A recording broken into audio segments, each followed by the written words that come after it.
কিছু বলতে চাই না, শুধু এইটুকু বলবো যে সংকটে শোকে মাথার উপর যেমন মায়ের একটা ছায়া থাকে, আজকে জাতি যেন সে ছায়া থেকে বঞ্চিত হলো। আমরা হলাম, অসুস্থ ছিলেন হাসপাতালে, কখনো বাসায়, কিন্তু বাইরে কাজ করতে আমাদের মনে হতো যে না, মা তো আছেন, উনি তো দেখবেন সবকিছু। সেই প্রেরণাই যেন আমরা এত শক্তি পেতাম যে এটা এর ভাষা আমি পাচ্ছি না কিভাবে আপনাদের সামনে বলবো। এক সময় সেই ছাত্র জীবনে এখানে ডাক্তার শাহাবুদ্দিন ভাই আছেন, তাদের হাত ধরে ছাত্র রাজনীতিতে এসেছিলাম। এরপরে একটা দীর্ঘ জীবন যার নেতৃত্বের ছায়ায় বেড়ে ওঠা, তিনি এত তাড়াতাড়ি চলে যাবেন, এরপর বড় বেদনার এই শোক এবং এই সংকট কাটিয়ে ওঠা খুব মুশকিল। এই ক্ষতি কাটিয়ে ওঠা জাতির জন্য খুব মুশকিল। এত নিপীড়ন সহ্য করে, এত চোখের সামনে সন্তানের লাশ দেখে শুধুমাত্র দেশ এবং মানুষ এবং গণতন্ত্রের জন্য কি অটুট বড়বল দিয়ে তিনি টিকে থেকেছেন দলীয় কার্যালয়ের মধ্যে বিভিন্ন ভাবে। তারপরেও কখনো তার চোখে মুখে কোথাও তিনি এটা আমরা পাইনি। আজ তিনি পৃথিবী থেকে চলে গেলেন, আমরা তার আত্মার মাগফিরাত কামনা করছি।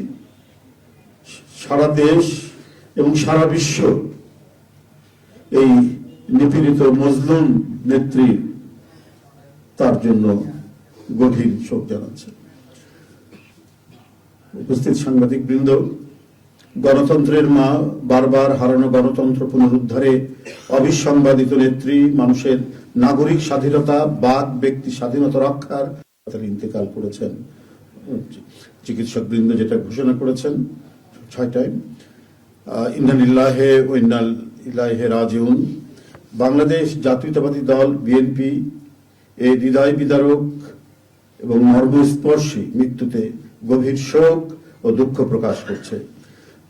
দেশের জনগণের, দলের সর্বস্তরের নেতাকর্মী, বিভিন্ন রাজনৈতিক দল, পেশাজীবী সংগঠন সকলকে দেশনেত্রীর জন্য আল্লাহ রাব্বুল আলামিনের কাছে তার রুহের মাগফিরাত করছি। আজকে এই তাৎক্ষণিক যে সাংবাদিক সম্মেলন থেকে এখানে তাৎক্ষণিকভাবে যে কর্মসূচিটি প্রণয়ন করা হয়েছে তা আমি আপনাদের সামনে এখন উপস্থাপন করছি।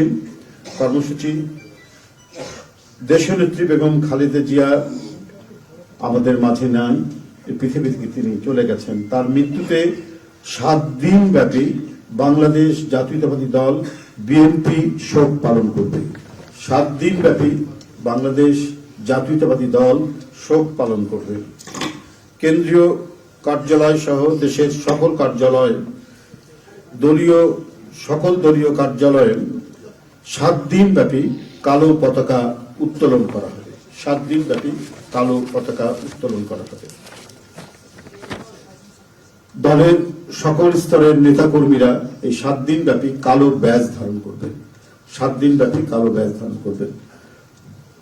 প্রতিটি দলীয় কার্যালয় দেশনেত্রীর জন্য 7 দিন ব্যাপী কোরআন খতম ও দোয়া অনুষ্ঠিত হবে।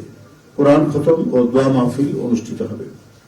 কেন্দ্রীয়ভাবে গুলশান কার্যালয় ও নয়াপল্টনস্থ কেন্দ্রীয় কার্যালয়, কেন্দ্রীয়ভাবে গুলশানস্থ চেয়ারপারসনের কার্যালয় ও নয়াপল্টনস্থ কেন্দ্রীয় কার্যালয়ে এবং জেলা পর্যায়ের দলীয় কার্যালয়ে শোক বহি খোলা হবে। যারা গণ্যমান্য ব্যক্তি আছেন সেই শহরের এবং আরো যারা মনে করেন বিভিন্ন রাজনৈতিক দলের নেতৃবৃন্দ, সেই শোক বহিতে তারা মন্তব্য করবেন এবং স্বাক্ষর করবেন। মরহুমা দেশনেত্রী বেগম খালেদা জিয়ার নামাজে জানাজা ও দাফন পরবর্তীতে জানানো হবে। মরহুমা দেশনেত্রী বেগম খালেদা জিয়ার নামাজে জানাজা ও দাফন পরবর্তীতে জানানো হবে। এই ছিল কর্মসূচি। ধন্যবাদ।